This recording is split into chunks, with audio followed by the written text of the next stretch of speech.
Thaïlandais, californiens, chinois, ayurvédiques, les massages sont de plus en plus pratiqués chez nous pour soulager le mal de dos, activer la circulation sanguine, chasser la cellulite ou encore tout simplement se relaxer. Leurs vertus sont nombreuses. Alors, en quoi les massages sont-ils bons pour la santé? Quels maux peuvent-ils aider à soulager? Y a-t-il des contre-indications?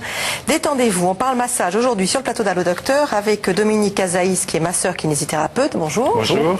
Et Perrine Alliot. Bonjour Perrine. Bonjour. Alors Perrine, vous êtes sophro-relaxologue, passionnée de massage. Quand est-ce que vous avez découvert ces vertus, les vertus du massage? J'ai découvert la première fois en fait à 18 ans, c'était un cadeau de ma maman. Donc j'ai testé le massage pour la première fois et j'avoue que ça m'a énormément plu. C'est quelle sorte de massage? C'était, alors je peux pas vous dire, mais c'était un massage bien-être. Tout simple. Chez un kiné ou C'est une masseuse qui était venue sur le lieu dans lequel on était à ce moment-là et ça m'a beaucoup plu et sachant qu'en plus moi je m'étais pas fait masser par mes parents quand j'étais petite, donc je connaissais pas spécialement. La seule chose que je connaissais c'était les gratouilles du dos que je faisais à ma mère. J'adorais ça, donc qui n'avait rien à voir.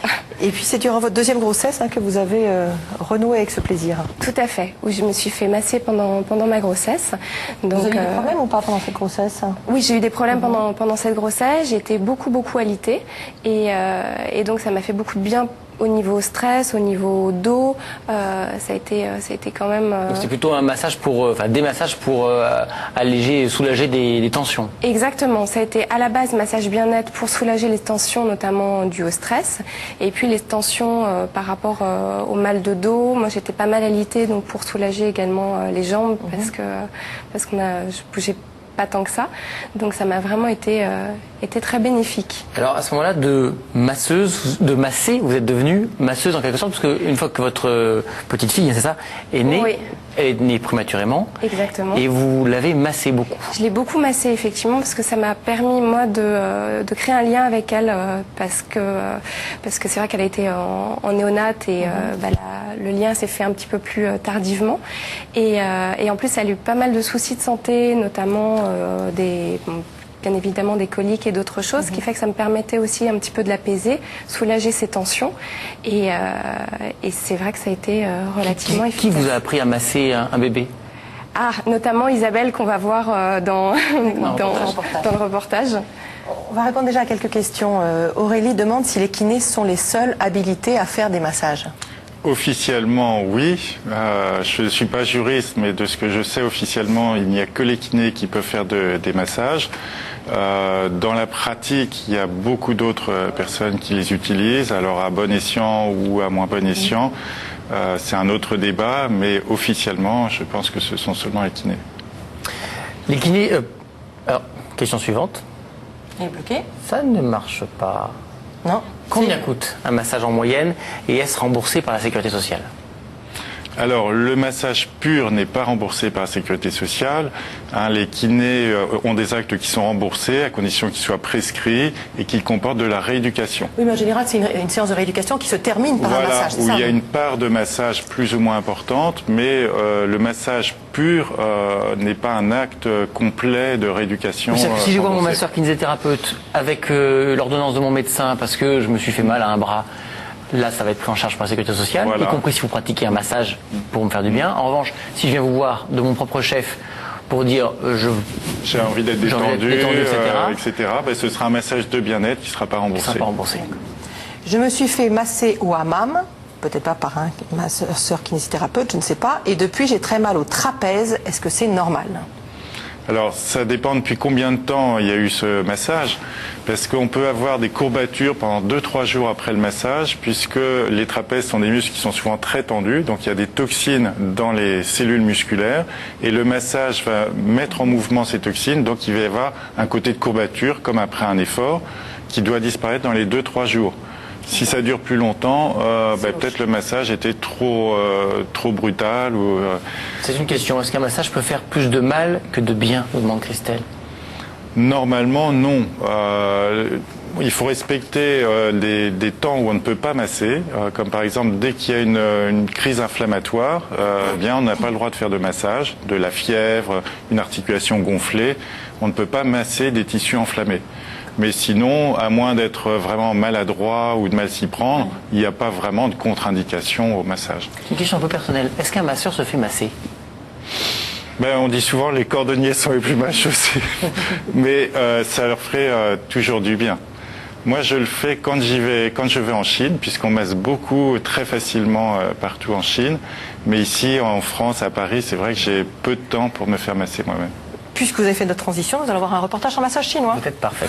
S'il est surtout pratiqué chez nous dans un but relaxant, en Asie, le massage a été très utilisé à titre thérapeutique et préventif. Le massage traditionnel chinois est l'un des piliers de la médecine chinoise, au même titre que l'acupuncture ou la diététique. Notre équipe a suivi une séance de ce massage baptisé Tui Na. C'est un reportage de Marie Guyot, Mathieu Vibaud et François Voiturier. Bonjour Johanna. Bonjour. Entrez. Johanna a rendez-vous aujourd'hui pour un massage traditionnel chinois, le Tui Na. Mais avant de commencer, le masseur prend son pouls, examine sa langue et l'interroge sur son état de santé. Est-ce qu'il y a l'angoisse?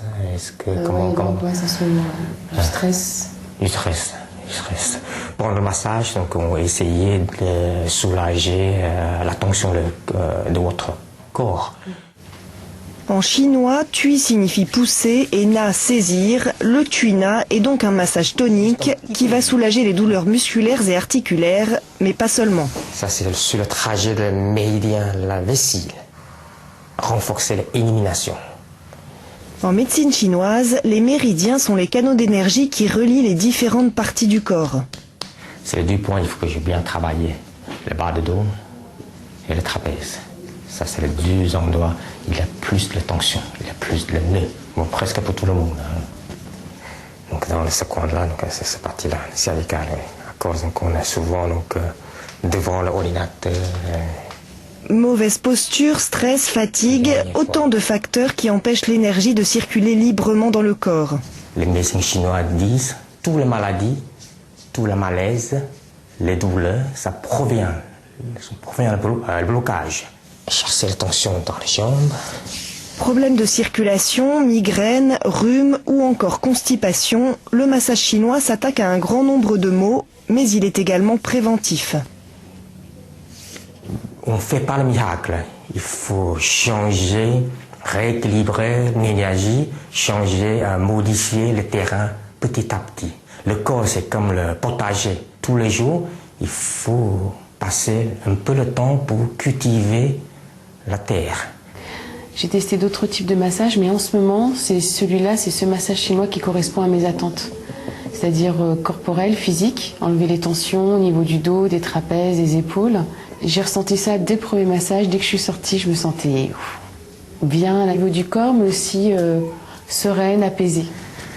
Ensuite, on a vérifié les méridiens, si tout passe bien.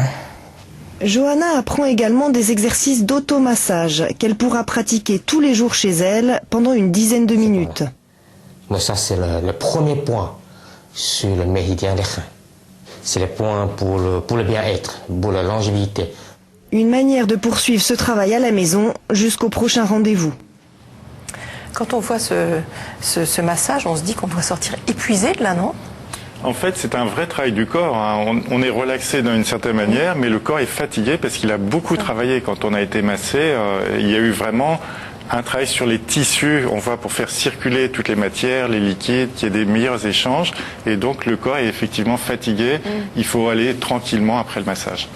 Perrine, pardon. Allez-y, j'avais poser une question à Perrine, donc allez-y. On va voir dans quelques instants que maintenant vous massez dans le cadre de votre métier. Mais avant ça, est-ce que vous massez votre famille ? Oui, je masse mes enfants beaucoup et mon mari un petit peu, qui lui est sportif, donc ça lui fait un petit peu de bien parce qu'effectivement il a d'autres tensions musculaires, sachant que moi je ne suis pas kiné, j'utilise des techniques de massage dans mes pratiques de relaxation, mais je ne suis pas massothérapeute non plus. Donc c'est vraiment plus du massage bien-être et en aucun cas thérapeutique, ce qui est complètement différent. C'est important de le dire. Qu'est-ce que ça apporte à vos enfants? Comment est-ce que vous ressentez, vous dites tiens, ils ont besoin d'un massage aujourd'hui? Alors mon fils est né à 5 ans, donc c'est lui qui vient de me le me le réclamer généralement. Ça, c'est en plus, à cet âge-là, c'est assez génial parce que c'est aussi un bon moyen de communiquer avec eux, de leur faire prendre conscience de leur schéma corporel également, ce qui est important. Et la petite, effectivement, donc elle est encore plus petite, elle adore ça, et parce qu'elle est habituée maintenant à être massée. Et au départ, c'était plus dans un but, effectivement, ce que je vous disais, de lien et de soigner des petits mots. C'est-à-dire combien de temps un massage avec son enfant? Avec son enfant, quand ils sont tout petits, ça peut être 5 minutes. Généralement, ça va pas plus de 25-30 minutes pour des petits, ce qui est déjà extrêmement long quand on arrive à faire 25 minutes. Et on a entendu dans le reportage, on apprenait des séances, des techniques d'automassage. Vous vous automassez? J'essaie de m'automasser un petit peu. C'est sûr que c'est moins agréable, mais ça peut être effectivement efficace, sachant que c'est pareil. Moi, je suis pas. Je trouve que effectivement le massage chinois est extrêmement efficace en automassage, mais effectivement, il faut bien connaître les méridiens et les points. Donc ça s'apprend pas non plus. Voilà, tout à fait. On m'a offert, ensemble, on m'a offert une séance de massage en institut, mais je n'aime pas trop qu'on me touche. Faut-il forcément se déshabiller pour un bon massage?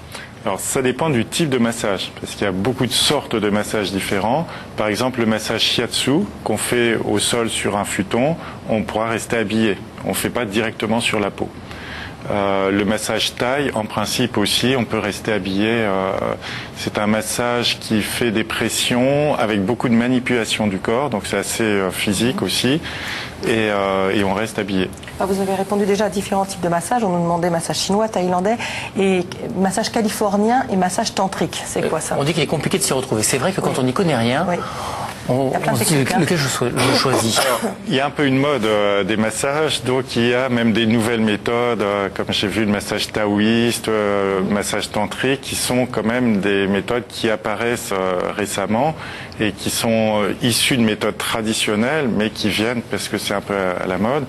Mais en général, ce sont des techniques qui viennent d'Asie, puisqu'il y a une conception de la relation avec le corps qui est millénaire. C'est-à-dire qu'on a toujours massé pour s'entretenir en famille. Quand on a un petit bobo, les gens savent masser. Il n'y avait pas de tabou du corps. Et donc, on travaillait le corps très facilement.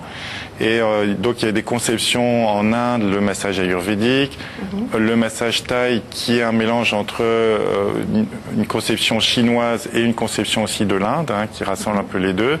Il y a le massage chinois, le massage coréen, le shiatsu au Japon. Et donc tous ces pays d'Asie ont utilisé des techniques qui ont quand même une conception à la fois globale du corps et une conception de l'énergie qui circule à travers le corps pour faire circuler les choses, pour relier les parties entre elles et pour avoir une bonne conscience du corps. Puisque quand on masse le tissu du corps, on travaille aussi sur les émotions, sur les aspects du psychisme, puisque les organes gèrent une partie de notre psychisme. Et on le voit bien quand on digère mal, par exemple, on va faire des cauchemars, on va être irascible. Donc il y a vraiment une action à tous les niveaux par le massage. Et huile, pas huile, huile froide, huile chaude, tout ça c'est juste une question de confort ou il y a aussi une action? Alors, l'huile elle-même n'a pas vraiment d'action. Si elle est chaude, bien sûr qu'elle va ouvrir les pores de la peau, elle va permettre un relâchement des tissus. Donc, dans le massage ayurvédique, par exemple, le massage indien, on va utiliser de l'huile chaude. Dans le massage chinois, en principe, on n'utilise pas d'huile. C'est ce qu'on a vu tout à l'heure. On le fait directement sur la peau. Et même en Chine, on massait à travers un tissu. On massait pas la peau pour des questions d'hygiène, de pudeur. Alors que maintenant, on masse plus facilement sur la peau directement. On peut utiliser des fois des huiles essentielles, mais qu'il faut utiliser avec précaution, il faut bien les connaître. Ça dépend du type de massage. On nous demande que penser du massage des bébés ou apprendre à le pratiquer. On va voir qu'effectivement en Afrique et en Asie, le massage fait partie intégrante de la culture. On masse les bébés dès la naissance. Chez nous, les ateliers de massage bébé se multiplient. On y apprend à soulager les douleurs dentaires, digestives ou encore à calmer simplement son bébé. Notre équipe a suivi Claire et sa fille Alice de 3 mois lors d'un atelier massage. C'est un reportage signé Marie Guyot, Mathieu Vibaud, François Voiturier. Une petite fille avec laquelle vous allez pouvoir faire plein de petits exercices comme ça, regardez. Petites choses comme ça, et puis des petites choses comme ça. D'accord, parce qu'on ne sait pas trop... Si, il faut y aller, regardez. Regardez, même ça, croiser là, tac. Elle a besoin, parce que vous voyez, elle a du mal. Ouais. Allez, un petit peu d'huile pour maman. Il est important d'utiliser une huile pour masser le bébé parce que la peau du bébé est très fine et que si on n'utilise pas de support huileux, en fait on va faire des échauffements qui vont lui faire mal. On peut utiliser de l'huile de sésame comme en Inde ou de l'huile d'olive comme dans le Maghreb, de l'huile de tournesol, enfin toutes les huiles végétales sont bonnes. Si vous voulez l'aider à mieux dormir, il y a un petit point là, vous voyez, quand vous regardez son pied, en plein milieu du pied, il y a un point là qui est intéressant. Et bien ce point-là, ça permet de calmer l'enfant. D'accord, allez-y. Voilà, on se met sur ce point, un tout petit peu plus bas. Ici, voilà, là. Très bien. Je vais vous montrer le massage pour le ventre, si jamais elle est un petit peu constipée, qu'elle a mal au ventre, qu'elle se tortille. D'accord. Juste, vous allez mettre vos mains comme ça, là. Hop, une de chaque côté, en serrant bien les genoux. On met les mains sur les tibias. Et on tourne dans le sens des aiguilles d'une montre, d'accord? C'est le sens du transit intestinal. C'est important d'aller dans ce sens-là. Pas besoin d'aller trop loin là, vous voyez? On reste là, dans un mouvement qui n'est pas très ample. Parce que ce qui nous intéresse, c'est de masser le gros côlon qui est là. Pour prévenir les poussées dentaires. D'accord, oui. Alors, pour les poussées dentaires, on reste, voilà, on descend le long de la mâchoire et on tourne et on va jusqu'au menton. Très bien. Sans soulever la main. On tourne, on glisse, on tourne, on glisse, on tourne. D'accord? Voilà. Vous sentez là, il y a un petit creux? Oui. Et bien dans ce petit creux-là, quand vous massez, ça sature les récepteurs. Voilà. Donc voilà, sur ce point-là, là, quand vous êtes là, si vous tournez un petit peu, ça va drainer en fait quand elle est enrhumée, il y a toutes les mucosités qui sont dans le nez. Comme ça, dès qu'elle commence un rhume, vous faites ça, c'est super efficace. On lui redonne, avant de finir, on lui redonne une petite sensation d'où est son corps. Voilà, pour essayer de l'apaiser. Oui. Pour faire un massage avec votre bébé, il faut être dans une pièce où il fait bien chaud, comme ici, d'accord? Pas juste après un repas, alors surtout si vous faites des massages qui vont vers le ventre, sinon elle va renvoyer. Et puis il ne faut pas qu'elle ait sommeil. Si elle a sommeil, sa priorité c'est de dormir. D'accord? Je la masse juste après le bain, en fait, le soir, effectivement, à l'heure où ils sont un petit peu plus tendus. Donc le soir pour évacuer un petit peu les tensions de la journée et commencer une bonne nuit. Donc je la masse surtout le soir, oui. Ça marche? Ça marche bien, oui, ça marche pas mal. Voilà, Isabelle Gambet-Drago, que vous avez vu dans ce reportage, a écrit chez Nathan « Sans massage et activité de relaxation avec mon bébé ». C'est écrit en collaboration avec Gilles Dietrich. On ne peut pas faire de bêtises. On ne peut pas faire mal à son enfant en le massant. Non, bien sûr, parce qu'on va aller doucement. Souvent, on a même trop peur de le toucher, de le manipuler. Et surtout que les bébés sont très très souples, les chairs sont très élastiques. Donc on va aller doucement. Il faut être dans le ressenti, en fait. On est avec le bébé, on fait ces gestes très doux. De toute façon, on imagine qu'il exprime très bien s'il est content ou pas. Hein. Bien sûr, il va se mettre à pleurer tout de suite si la manœuvre est trop brutale. Je me sens très fatiguée. Est-ce qu'un massage pourrait me rendre ma vitalité? On dit qu'un bon massage, ça fatigue, mais est-ce qu'en sens inverse, ça peut rendre la vitalité? Alors, dans la plupart des cas, oui. C'est-à-dire que la fatigue, en général, c'est que ça circule pas bien. On a de l'énergie, mais il y a des encombrements au niveau, par exemple, digestif, un mauvais sommeil. Donc, on a l'impression d'être fatigué. Le massage va remettre en mouvement et donc, on va sentir plus de vitalité. Par contre, si c'est une fatigue très profonde et qui ne passe pas avec le massage, il faut peut-être quand même consulter le médecin pour voir s'il n'y a pas une cause derrière cette fatigue. Et est-ce qu'il y a des pathologies, des maladies pour lesquelles il vaut mieux éviter d'aller se faire masser dans un institut de massage parce qu'on pourrait prendre un risque et qu'il vaut mieux confier son corps dans ce cas-là à un professionnel de santé? Je l'ai mentionné tout à l'heure, donc tous les problèmes inflammatoires, ou quand on a de la fièvre, les maladies dégénératives, il faut mieux quand même vraiment un professionnel de santé, et les problèmes psychiatriques. Parce que la conscience est intimement liée au fait de travailler son corps. Et donc, si on est très perturbé, ça peut être négatif de faire un massage. Est-ce que Pardon. Et je rajouterais même, par rapport justement aux femmes enceintes, qu'il vaut mieux aller voir quelqu'un qui a l'habitude des femmes enceintes, parce qu'il y a quand même beaucoup de points auxquels il ne faut surtout pas toucher. Donc, on ne peut pas faire n'importe quoi avec une femme enceinte aussi. Est-ce que des massages peuvent réellement faire maigrir et est-ce qu'il faut dans ce cas-là se faire masser au quotidien? Alors attention aux recettes miracles, aux séances qui vont faire perdre instantanément du poids. Le massage ne peut qu'aider à perdre du poids, puisqu'il va améliorer les échanges, les circulations, donc il va aider aussi à éliminer des surcharges. Mais ça va de pair avec une alimentation très équilibrée, réglée et suivie, une activité physique. Ça ne dispense pas de l'activité physique, c'est pas la peine de le croire. Perrine, on disait que vous êtes donc formée au massage dans le cadre de votre travail. Oui.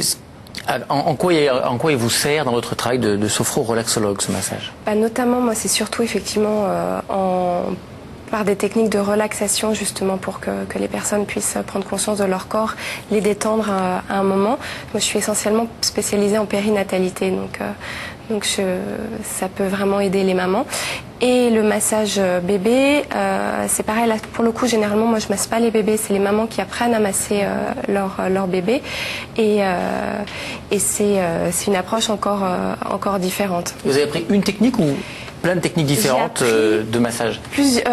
Alors, massage bébé, effectivement, il existe du massage indien, il existe des massages où les touchés sont différents, tout est relativement lié, donc oui, j'ai appris plusieurs choses par rapport à ça. Et massage prénatal, c'est une technique qui englobe plusieurs techniques, donc massage ayurvédique, un petit peu de shiatsu, un petit peu effectivement de techniques un petit peu relativement douce. Donc, autre technique miracle, est-ce qu'un massage du visage quotidien peut retarder l'apparition des rides? Oui. Donc ça peut retarder dans le sens où l'apparition des rides sont dues à des tensions des petits muscles qui sont juste sous la peau et que ces tensions en continu perdurent et donc vont créer les rides à la longue. Donc si effectivement on masse régulièrement tous les jours, on aide ces muscles à se détendre et donc à retarder l'apparition de rides. Et ça, on peut le faire soi-même? Bien sûr, en automassage. Mais c'est pareil, si vous faites ça et qu'en plus vous fumez et vous mettez au soleil tout le temps, les rides vont apparaître. Hein. C'est un ensemble. Il n'y a pas de miracle. Je vais disparaître mais pas de doigts. D'accord. Alors qu'est-ce que le drainage lymphatique, est-ce qu'il peut s'obtenir par le massage? Alors le drainage lymphatique, c'est une technique précise, particulière, qui va s'appliquer sur le système lymphatique. Donc c'est principalement pour la circulation des membres inférieurs, quand on a les jambes lourdes, les chevilles qui gonflent. On peut des fois s'en servir après des opérations, par exemple des opérations du sein, pour drainer la circulation dans les membres supérieurs. Par exemple, voilà. Les selles. Et c'est une technique très efficace au niveau de la circulation des liquides dans les tissus pour éviter les stagnations. Mais là, c'est uniquement ma sœur kinésithérapeute qui pratique ça? Voilà, à ce moment-là, c'est un acte médical. Depuis quelque temps, je vois plein de centres de massage chinois ouvrir avec des prix défiant toute concurrence. Peut-on avoir confiance? 2-3 signes en 30 secondes qui peuvent nous dire non, on n'y va pas, oui, vas-y. Alors, en général, pour ce que j'en sais, ce ne sont pas des vrais massages Twina, avec les techniques qu'on a vues tout à l'heure dans le reportage. Ce sont plus des massages de bien-être, souvent avec de l'huile, de la détente. Donc, il n'y a pas de risque de tomber dans un guet-apens. Mais c'est pas forcément du massage très sérieux. Et très efficace.